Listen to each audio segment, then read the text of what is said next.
Welcome to the Nerd Party.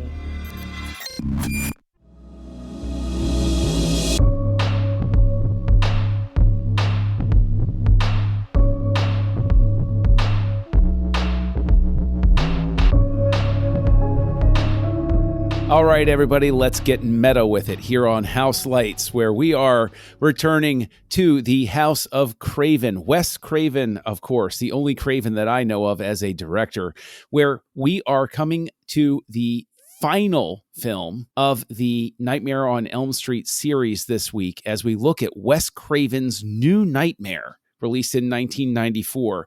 And we are going to explore all of the interesting paths that it goes to. Joining me in dual roles this week are my two dear friends, Darren Moser, who plays both himself and his overprotective cop father self, and Tristan Riddell, who plays himself a very sensitive painter plugged into the dreams of others and a murderous psychopath with a gloved hand full of razors. And I am, of course, John Mills, playing just myself, no matter where I am. So, gentlemen, here we are with New Nightmare, and I'm very interested to get your thoughts on it, because last week, everybody, just as a quick recap, we looked at Wes Craven's Nightmare on Elm Street. It didn't go over particularly well, and these two gentlemen, youths that they are, missed out on the Freddy Krueger trend of the 80s, the craze of Freddy Krueger, where people like myself watched even Freddy's Nightmares, a TV series, and owned little Freddy gloves and hats and stuff like that, because Freddy became one of our favorite boogeymen because he got great lines. And in those great lines, we found him in several sequels between Nightmare on Elm Street and New Nightmare. There was Nightmare on Elm Street 2, Freddy's Revenge, wherein Freddy tries to come back and possess a teenage boy with the intent, of course, to kill in the real world. Nightmare on Elm Street 3, a personal favorite of mine that has a rockin' theme song by Dokken, Dream Warriors, wherein a bunch of institutionalized kids basically become the Avengers when they realize that they can give themselves special powers in their dreams and fight Freddy. It's a delightful 80s charm. You can, of course, find Freddy going on as the Dream Master in the fourth one, where guess what? He returns yet again to kill. And the main final girl, I guess, in this, she acquires the abilities to fight back. You have the fifth one, the Dream Child, where Freddy, as so many horror figures in the past have done, tries to inhabit the spirit or replace the spirit of an unborn baby to come back. And, of course, you have Freddy's Dead, the final nightmare, which even fans of the series like myself, who had hung in there through the highs and lows of 2 through 5, got to Final Nightmare and went, yeah, this is for the best. That's okay. If I recall correctly, there was a segment in 3D, and I want to say that there was, but I don't remember specifically. But basically, 91 was supposed to kill the franchise for good and for all, and then suddenly, surprise, in 94, Wes Craven's New Nightmare is announced as coming out. And in this one, Freddy Krueger is gaining the power to haunt people in the real world. He's a fictional character who is coming to life. Gentlemen, it's a lot of ground that Freddy has covered since we talked about A Nightmare on Elm Street. And basically, I just want to say that I think you're missing out from coming into New Nightmare without seeing the entire series and having a sense of wanting one last good go-round with Freddy. But Darren, let's kick off with you. What did you know about New Nightmare coming into it? And did you detect any deficiency in not seeing the sequels between the first and what is ostensibly now the last one? No, those are good questions. And it's interesting because for me, I do nothing going into it. And having just watched A Nightmare on Elm Street, I jumped immediately that 10-year gap from 84 to 94. So, I don't necessarily feel like I missed anything. They kind of cover it in a throwaway line of, oh, yeah, all the movies, again, I didn't know this was going to be super meta. Like when it started off in the shot and the new techno glove, and I'm like, oh, this is going to be awesome. That it's like, nope, just kidding.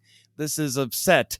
and we're making a Freddy movie. I'm like, oh, okay, so we're in the real quote unquote world.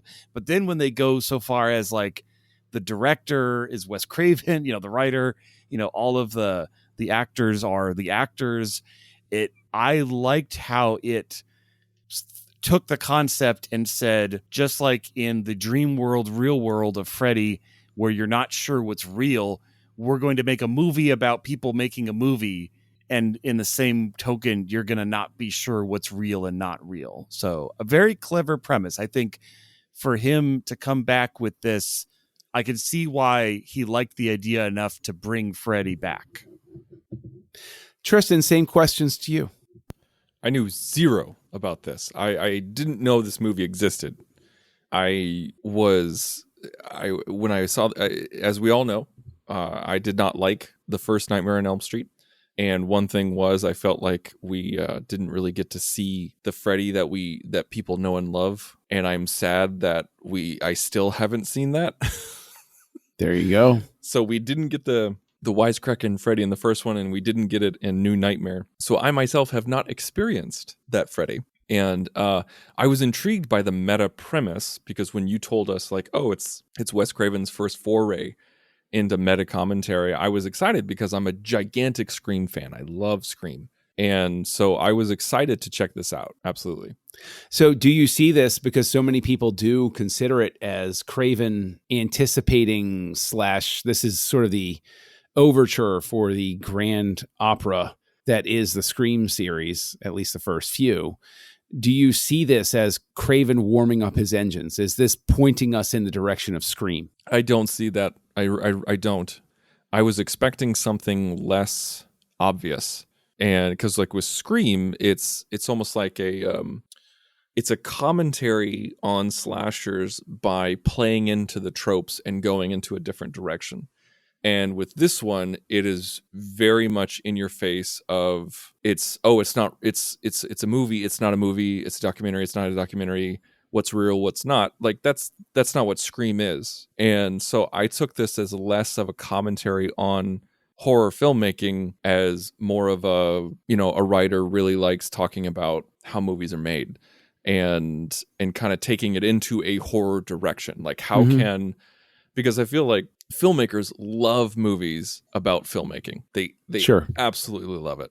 And so I felt like Craven, got that idea and was like, how can I interweave Freddy into this? And that's what we got. I don't see the similarities between this and Scream whatsoever. That's fascinating, because there are so many people that point to New Nightmare as sort of an origin story for the meta commentary trend in horror. They view it as a starting point. Well, I can see that. I could see that as a starting point, because it is like we're going to say this word a lot, but it is meta, and it is talking about horror and the behind the scenes and everything like that. But Scream wasn't about movie making. It wasn't a mind-bending I see reality what you're saying. Change. I see so what you're like saying. They're both meta commentaries, but just in very different ways. I see. I get what you're saying there right now. Scream occurs in a real world. I got you. Darren, do you share that with Tristan? Do you agree with the critics who saw this as the pointing us toward the new trend of meta horror? Yeah, pointing towards, I can see that. Like Tristan said, it's a different kind of meta, where this is like the story's becoming real, whereas Scream is, they live in a world where movies exist and they can self-reference the tropes, but it's still like someone killing someone. They just are doing it because of the knowledge of horror movies. So, but yeah, I mean, it's meta in a different way, maybe a layer deeper, because we're also watching a movie about people making movies and all of that. So I see where they're going. Now, one of the things that everybody acknowledged when we talked about Nightmare on Elm Street was the low budget quality of things. It was made for a little over $1 million. Huge return on its investment, though. Tristan, I'll throw this to you first. New Nightmare gets an $8 million budget, substantially less return on its investment, but almost 8 times the budget of Nightmare on Elm Street. And one of the things that you had wondered aloud was, would we have seen a difference if the budget had been increased? Would it have made a difference with Nightmare on Elm Street? Having seen New Nightmare, do you think that this proves your point that with more money, A Nightmare on Elm Street would have probably landed better with you, would have been a better film? No, I don't think that this movie looks cheap, but it's so different from previous, what I assume. Nightmare, no, but that's what are. I'm saying. That's what I'm saying is like with New Nightmare, with the higher budget, do you see can you sort of like go back to Nightmare on Elm Street and say, oh, if Craven had this kind of budget with the first one, it would have been a better movie? I mean, okay. So taking it purely off of that question, I think yes, it could, because aesthetically, this movie is vastly superior. I mean, we're talking about like what, a 14-year difference, something 10 year. like that. 10 years, not 14. Yeah, I always think it comes out in 80. I don't know why, but yeah, it's a 10-year difference in technology and clout, in talent. I mean, he's had a decade to get better at filmmaking. I think, that opening, Darren briefly mentioned it, but like that opening sequence where he's making the new hand, that in itself was very well shot, was aesthetically pleasing, and you got intrigued by it, and you got a little disappointed when you're like, oh, okay, we're not going anywhere with this. And, you see the hand jumping around like Thing from Addams Family, and the green screen stuff of them on the highway trying to avoid cars was much better than I expected for that era and for that budget. I think this was there wasn't that much killing in New Nightmare. But you think that this proves that if Craven had more resources with the first one would have gone better. I think it would definitely look better. Yeah. Okay. Well, fair enough. Yeah, I mean, I'll agree to look better, but I don't necessarily think more money. My reaction is I don't think the first one would have looked better with more money from what we got. Not look better, would have been better, because I think this is better primarily because he's grown as a director in 10 years. That he's not only able to pull off like a meta story, which is complicated and harder to do than a straight, slasher. So I don't think the Wes Craven of 84 would have. Yeah, the effects are always better with more money, but story, acting. I mean, we really put those actors through the ringer last week, so I don't know if more money, unless they were different actors, I don't think that would have changed. That's the point I was making, is that like if you had more money, you'd be able to afford better actors. Okay. So I'm going to have one bone of contention with the idea that, Craven has quote unquote grown as a director, because between Nightmare on Elm Street and New Nightmare, he made The Hills Have Eyes Part 2, Deadly Friend, movie even I haven't seen, The Serpent and the Rainbow, which is a movie that freaked me out when I was a kid. Undoubtedly saw it when I was too young, but probably will suck if I go back and rewatch it. So I'm kind of leaving that one locked in the memory vault. Shocker, which is about a guy who's put to death by the electric chair and he moves around through electricity or something like that. The People Under the Stairs, which is that one. The People Under the Stairs? No, I think I saw Shocker. Yeah, you probably did. People Under the Stairs, which is, when I say god awful, gentlemen, I mean god awful. It is awful, and has one of the worst horror movie endings of all time. So just he had to go back terrible. to Freddy in order to get out of his slump.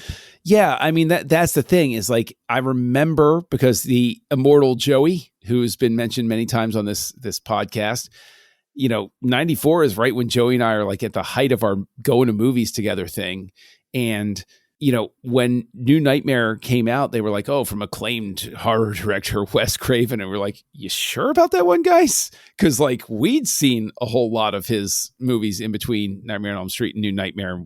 We did not share the high esteem that, the marketing campaign was giving to him. So, I mean, that's why I fall on the side of this, at the very least, with the resources available, this is a Wes Craven who's more comfortable. Like, I guess with the more resources available, this comes across to me like a Wes Craven who's more confident that he can tell the story he's going for. And, we can all piece together, whether that was a story worth being told in the way that it was. Because when we come here to New Nightmare, we are dealing now with a culture that has bounced back from horror movies in general. The slasher genre is pretty much done by this point. Nobody's taking it seriously anymore. And so I think Craven does the genre a favor with New Nightmare. But Tristan, in specific, because you came back to hiring the better actors back in '84. At the core of this is Heather Langenkamp, who was at the core of Nightmare on Elm Street.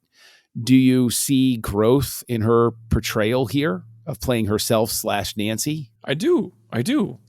I was pleasantly surprised. I don't think she should have won any awards or anything like that, but I was very surprised and thankful that she definitely honed her craft and excelled over the past 10 years. And I thought she carried the film, and I think she did a great job. Darren, was she also a standout to you? Yeah, I think, again, she's in practically every shot of this movie. Like, it is following her around the entire time. So, yeah, I think she nailed the believability of someone who's... Because it's very strange where, like, some people are kind of believing her and some don't. And it's kind of real, but it also is fantastical. But she pulls it off convincingly, at least to me, of like someone who's an actor, and all of a sudden things start going crazy around your, like, on principle, like everyone would be like, you're nuts. Like, oh yeah, Star Trek's real. Like, that's Galaxy Quest. That's not real, So as a question, actually, Darren, because where the script goes in a couple of scenes with the earthquakes. Here, and let me pick all up my copy that materialized in front of me and read right now. Please, okay. Go to page 37. No, with the earthquake thing, the thing I'm always curious about, because I've been through one earthquake in my life, was the portrayal of earthquakes in this film realistic to somebody who lives in earthquake zones? No, it's like, because that's the thing is earthquakes for the most part, they are more like jolts. Like, you're talking 10 seconds at the most, 5 to 10 seconds. It's more like da-da-da. Like, by the time you realize, is this an earthquake? It's over. Like, it's so fast, and it's more like everything kind of jolts a little bit. I mean, unless you're talking a major something, because that's where the real damage comes, is not really from the intensity of the shock. It's the length of time. Like, the longer they're running, like, you're talking massive damage. So yeah, everyone in general seemed very calm that like 7 earthquakes had happened in like 5 weeks, which is, people would be losing. You'd see a line of people on the highway leaving the area because nobody's living there anymore, because that's just nuts. That's just too many earthquakes. Okay. So, because I'm always curious, and having the opportunity finally to talk to somebody who has more experience with earthquakes than myself, I was very curious about that, watching that this time. Tristan, I go back and forth a lot of times with children in film, especially horror / scary films, because I don't like the idea of putting kids in danger for cheap reasons. But if they put it together properly, I'm willing to go along with the kid being in that danger, scary situation. It can work. It might not work. Did it work here? Did this child character, not commenting on the child actor's talent, but did the use of the character work here?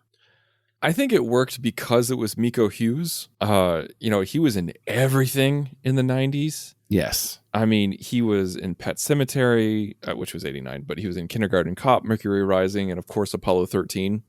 And so because he was such a well-known child actor, and I don't really like child actors, I thought it was fine putting him through all this stuff.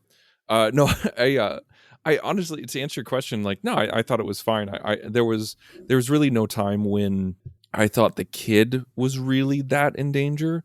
I mainly felt for the mom. I mainly felt for her because she was being put through so much. I think what affected me the most was that they actually killed the dad.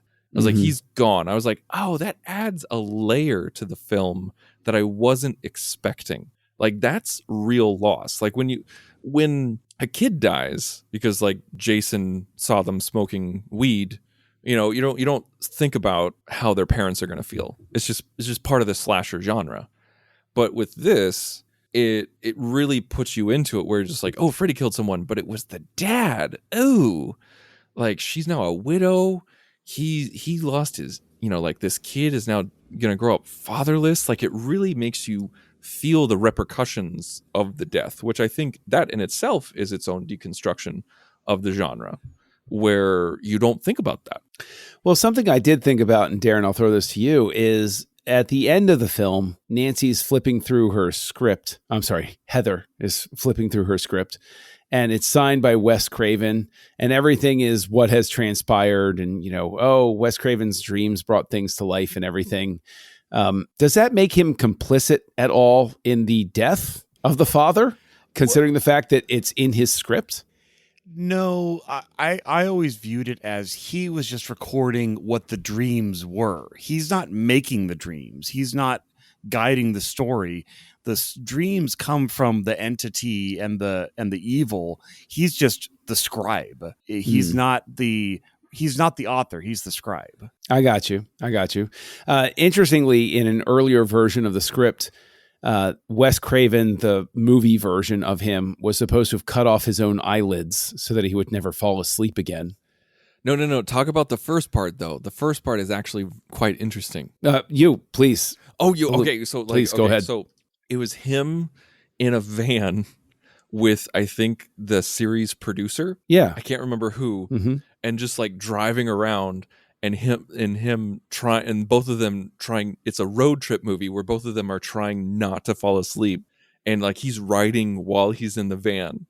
And I would have liked to have seen that movie. Like the eyelid thing, I'm not, you can't. That's not going to work because you're going to be bleeding profusely. But I would have liked to have seen a road movie with the actual Wes Craven and the actual executive producer like, driving around trying to avoid Freddy. Like Freddy's pissed that they killed him off or something.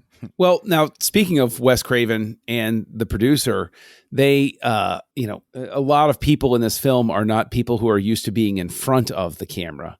Darren, do you think that those people, Bob Shea, Wes Craven, there are a couple of other people, do you think that they pull it off? Did they give performances worthy of being in front of the camera? Yeah, and they're so short. I mean, the time we spend at Wes Craven's house is so minuscule in the story. I think they were wise to be like, we're writers and producers. We're not actors. Like we need to, and we're playing ourselves. So it really needs to be at a minimum otherwise it's, he glanced at the camera too often. Like, why is he looking at the camera? Like, it could easily fall apart. But I didn't have any problem with that. I think it worked. Once they pulled back the curtain on, we're in Hollywood. We're on sets and sound stages and things like that. See, I would offer that Craven shows growth as a director in the way that several of the people who are not typically in front of the camera perform. Because, of course, the director is the one giving the coaching to the actor or actress and, in front of the lens. And Robert Shea is incredibly self-effacing, where his basic review of himself is like, I didn't ruin it, but, it wasn't great. But I watched it this time and I was like, he's pretty effective. He did a good job here. And so maybe that is where Craven shows some growth as a director, is the performances in A Nightmare on Elm Street, I would argue, show a director who's not terribly good at giving direction to the talent. Whereas this, if he's able to take people who aren't typically filmed, clear enough direction that they are effective on screen, I think that shows good growth. And most likely, I think, points toward the type of performances he's going to get in Scream 2 years after this. Because I would argue that you see an evolution of performance when you get further in Craven's career. But speaking of, the evolution of performances, there's, of course, Freddy. And Freddy had, as we've alluded to several times, Freddy became a cult figure. Freddy was known for his one-liners. He always got just fantastic, joke lines before he killed. And that's why you went to the movies, is you were waiting for Freddy to say things like, how sweet, fresh meat, and then take somebody out. But this Freddy was supposed to be darker and closer to what Craven intended the character to be. Tristan, did you find that menace in Freddy Krueger here? Did you find any fear in the way that he was portrayed? No, not really. I like it sucks because I have so little basis of comparison, and I hate to come back to that. But I didn't really feel any. I felt like I was just kind of working off of Heather's reaction to it. Like you kind of feed off of her fear, like her freak out to it is what really drives I don't want to say the plot forward, but the momentum of, like, Freddy is dangerous because of how Heather reacts to him, and no one's believing her or understanding what's going on with her. And so that's where you understand where the terror comes from, not so much Freddy himself, because I feel like we didn't really get that much from him until the very, very end. Okay. I mean, that's fair enough. And I would say the one thing this movie kind of left on the table, I get they're wanting, him to be more of like the personification of evil and scary like that. But I would have loved a scene where maybe he comes to her while she's at the studio and like he sees all the, the cardboard stand up and the chew toy and all the like the merchandising marketing. And he's just like, I want to see his reaction. Is he repulsed by it? Is he find it funny? Like, I think that could have been an interesting take on what does the evil entity think of the commercialization of his image. That's a very Blade Trinity way to take it. And based on how that worked, I'm going to say I'm glad. Blade Trinity. That would have made it a 5-star film then. Yes. Because Blade Trinity is one of the best Blade movies. The thing is, I don't need another reason to burn your car. So we'll just go ahead and table that discussion because that movie made me question. You brought it up, John. No, I know. That's okay. That's okay. But part of this whole thing, I don't disagree with you, Darren. Like, I think if you're going to go meta, having a moment where he saw some sort of piece of merchandise and he was like, what the hell is this? What? Right. Just one thing I think it would have been. Or I think even having something where he sees it and it's like, because they sold stuff. It was like the RoboCop cartoon. It was like, this is for kids. What? Right. Like having Freddy see something that's like, an action figure for kids, just be like, oh no, I have to take this up a notch because you guys missed the point on this. But in terms of, the putting things together and how scary Freddy is, Tristan, they recreate in a hotel hospital room, the dragging of a blonde up the wall and across the ceiling as Freddy tears her apart. Do you think that there's an adequate advancement of craft in that scene compared to the way that it was in Nightmare on Elm Street? Or do you think it's about the same? I think it was a pale duplication. I don't think it had any of the weight to it. I felt like maybe we were expecting it or we shouldn't have expected it. I'm not quite sure, but it just, when the first one happens, it takes you off guard and it's truly terrifying. Like that was the one moment in Nightmare on Elm Street where I was like, holy crap, this is well done. And this made me pay attention.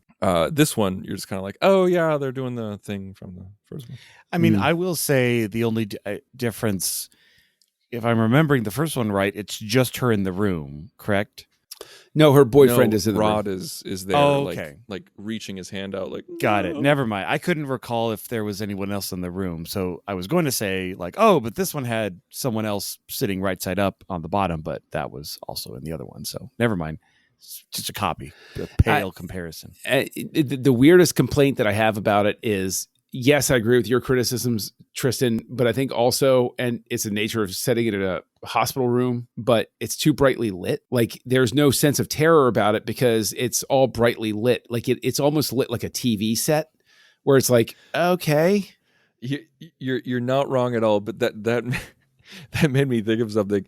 There's so many times when you see a funeral home or you see a morgue and you're like, these people have never been to either of these places. Right. Yes. Like she walks in, she can just walk into the morgue and he's just cutting up a guy. Just you hear the buzzsaw. Mm-hmm. It's There's like a chop shop people in the in the hallway. Like, you know, what? Yeah, they're just leaving bodies in the hallway. At least in Men in Black, there was a guy at a front counter. At least that. Right. Yes. Like they don't just leave bodies out in the hallway. They don't treat it like a chop shop. They don't have like 6 bodies out at once and just like go down the line like an assembly line.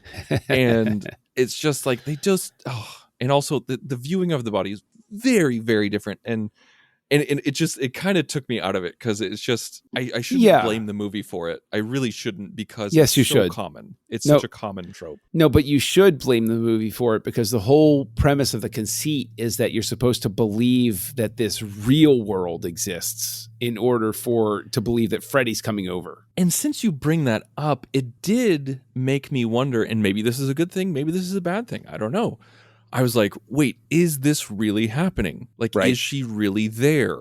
Is the dad really dead? I was kind of hoping that maybe this was a dream that she was There'd in. be another it was like wake an up. Inception thing. You know, she'd have a wake up because that morgue scene was so ridiculous. I mean, I think if this does point towards Scream, that it points to it in like a very nascent sort of way where I think that Craven is showing that he's ready for the evolution of the genre, but he's not ready to be its vanguard, if that makes sense. Like when that right script comes along, this is the right guy to tap. He's got it in his head already. So he's the natural one to go after and get that. And in terms of, constructing the story, Darren, in terms of the progression of things, did you have similar sort of things to Tristan where you were doubting whether the entire thing was a dream, whether there was any sense of, dissolution of reality, or did you accept the premise from the beginning that, okay, well, this is just all, here's real world, here's dream world, and the only confusion was when the movie wanted you to be confused about what was going on? I understood the premise and I was never like, oh, this meta, it's too far. I don't get it. I think the only thing that kind of was harder to pin down is Freddy trying to come through her dreams or her son's dreams? Mm-hmm. Like that started to get very muddled where, or is it trying to kill her even? Because for the good chunk of the movie, besides killing the dad, it seems very playful of like, I'm just trying to leave slash marks. Like I'm not actively trying to kill you. And even at the end, it's like, he's not slashing the kid. He's pulling him towards him. I'm like, okay, like I go, so he eats his head or whatever. But like, you could also just kill him. Like you're choosing not to. Right. But that would be, my only kind of critique in that regard is, they did a great job with the creepy child. That was really well done. Like from things he's thinking of to standing on top of the play structure. But I wasn't knowing if how is Freddy actually getting here? Where is he coming? Yeah. And I think that at the end, when she falls in and she goes into the pool, that falls a little bit towards some of the concepts of the sequels, the later sequels, where there was a dream pool and Freddy was in it, and all of these sorts of things. And I have a love for Freddy Krueger. I think that much is obvious. And this is supposed to be a more serious Freddy Krueger that we encounter. But I think that there's a betrayal of that whole concept at the end, because I think that the Freddy you get at the very end when they're fighting in the dream world place thingy with the pool and the columns and the furnace and everything's there, I think you get some of that playful Freddy, some of that silly Freddy, because you have the whole tongue thing happening. You have some humor when he's trying to get into the thing and he can't get at the kid. And there's some humor in there. Tristan, do you think that that's a betrayal of the more serious tone that's supposed to be in there? Or do you think that it was natural to the script? I didn't think it was a betrayal because I don't know, like I didn't really see this as super serious. Honestly, I felt like it was boring. There was so much. This movie had no business being as long as it was. True. And I know an hour 45 isn't that long. It really isn't. But most of the time, slasher picks are like 90 minutes max. And because this didn't have that much action and, that much violence, and it was really just like the threat of something to happen more than something actually happening until the end, I felt like this movie could have been an hour 15 tops. And not saying it should have been, but because of all the lack of action, lack of intrigue, and just we're following Heather around freaking out constantly, it got really repetitive. And so I was glad to see Freddy bring some levity to it. And I didn't get that overly serious. Like, I felt like, there's been a lot of criticisms, like you said, about like Freddy being overly serious or betraying the tone or, like not being the Freddy that we know and love.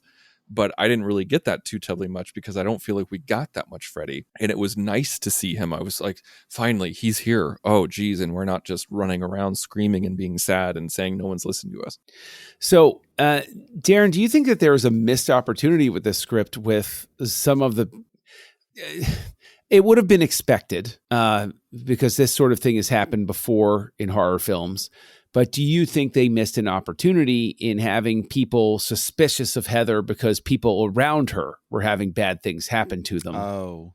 Do you think that would have enhanced the script at all? No, I think that would have just added another layer that didn't really need to be there. Like already the layer is, the dreams and staying awake and all of that. And I think having the cop that's like, a lot of people seem to be dying around you, miss. Like that's not a Freddy movie from the 2 bullet points on my what I actually know.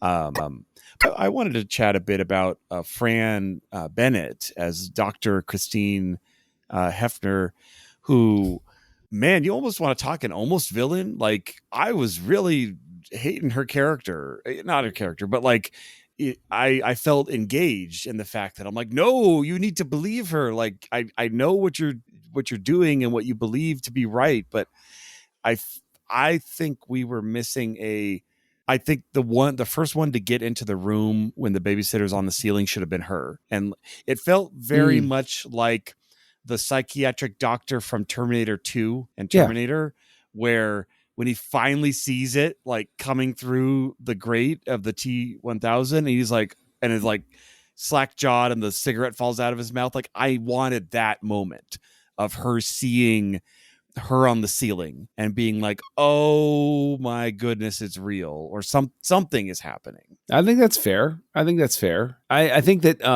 I think it's it's a good read of the character, who, as a side note, the last name is taken from the former ratings chief of the MPAA, Richard Hefner, who Craven had a lot of battles with through time, to get the R ratings on his films and stuff like that. So that's one of those cute little nods. I think that would have been better, Darren. I do.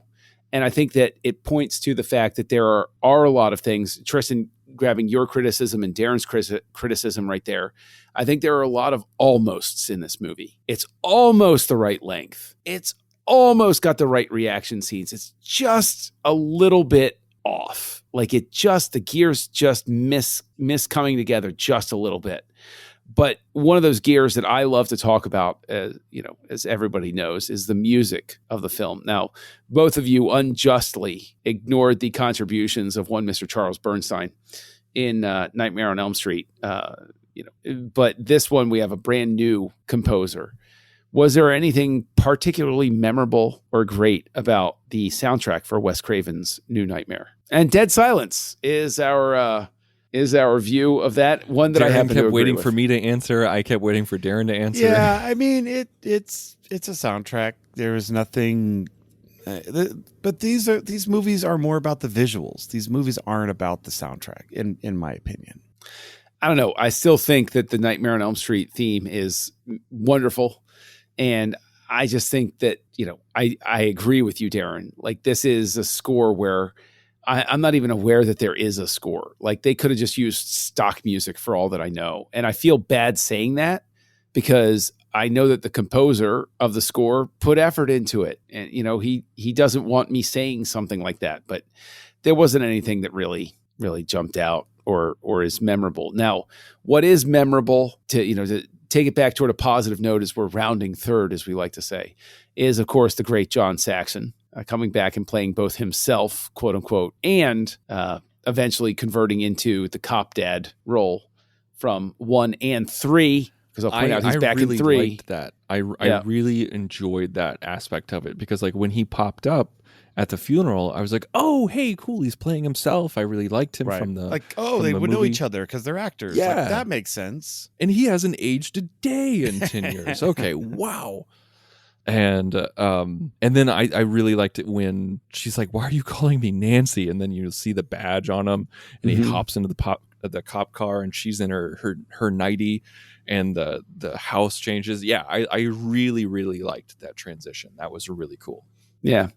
Well, and I will say as well, I think just like you described it, Tristan, it needed to be that 1-2 punch. You needed to see him earlier to establish and then have him be in the reality is slipping transition. Because if he had just showed up there, we would have been like, wait, what? What is going like? Right. Why is he here? But because we had established him and Robert and other actors as the actors, it's like, oh, okay, yeah, they know each other. They've been on the con circuit doing Freddy Krueger pushes. Like, yeah, I totally buy that. I don't know that the con circuit was that big back in 94. Don't take us away from me, John. I will take it away from you because I remember in the 90s when I went to a quote unquote convention, it was in a basement ballroom of a hotel. I want to say it was a Hilton, maybe a Hyatt in Prince George's County, Maryland. And the comparison between that and my later convention experiences, way different in the 90s, y'all. There was no security around anybody except Terry Farrell because everybody, she had to have security around her because people were weird even back then. So, we get here. The film is made for $8 million. It grosses $19.8 million, which compared to the return on previous investments pretty much ends Freddy's run at the box office. Now, we all agree, double your money, you're pretty much breaking even. So this does a little better than doubling its money, but it gets a lot of critical praise. It also gets some critical scorn. There are critics who didn't care for this at all. And ironically, the sixth one in 91 was called Freddy's Dead. But Tristan, do you look at this film and do you say, oh, new vim and vigor is invigorated into this franchise? And, I can't wait to see more Freddy movies. Or do you look at this and you say, okay, your run's over. This is good. We're good here. I got this as kind of like a one and done where I was just like, okay, you got this out of your system. Cool. You had an idea. You executed it. Let's see what somebody else does. Let's see what Freddy can do with a reboot, or something akin to that. Yeah. This was this was one of those things where like, oh yeah, we killed off Freddy and he was pissed about it. And so we brought him back and we're like, did you need to? Yeah. Fair. Yeah, I'd say the same. It's a curtain call. It's like I had one more good idea. It was good enough idea to get funding to be made, but this never once of this whole thing was I was like, oh man, I'm glad Freddy's back. Boy, can't wait for the next film of Wes Craven's Nightmare on Elm. No, there was none of that. They didn't even set it up like that. They didn't even set it up as there was no, I needed a car with a Freddy Krueger top. Okay. There was none of that. So no sequel. So I will say on our way out the door that Craven apparently was afraid to ask Johnny Depp, who was a Mr. Megastar by this point, to come back and play a role in New Nightmare. And apparently after the film was completed, Johnny Depp went to him and was like, if you had asked me, I would have been in the movie. That would have been fine. And I really felt like this movie was lacking that, like even just a quick cameo. He could even been on the phone or something like that. We just hear his voice, or like they make some sort of joke about him being a super movie star where it's just like, was it true that he made you call him Mr. D on set even back in 84? He's like, yeah, it was weird. Right. Or I think the perfect spot would have been when she's doing the TV interview. Like he's also sitting on the couch with her. Like that makes sense. You had two stars from Nightmare on Elm Street. Oh, and then Freddy comes through the thing. Like that would have been perfect. Just one scene, and maybe right at the end again, like instead of to Robert, she's doing to him like call me, like we'll do lunch again. Like good to see you again, Johnny. That would have been great. It would have been good. Now, And then he gets in the biggest limo known to man and drives away. We're talking fans like are screaming. Spaceballs big. Yeah, Like yeah. it just All- keeps going.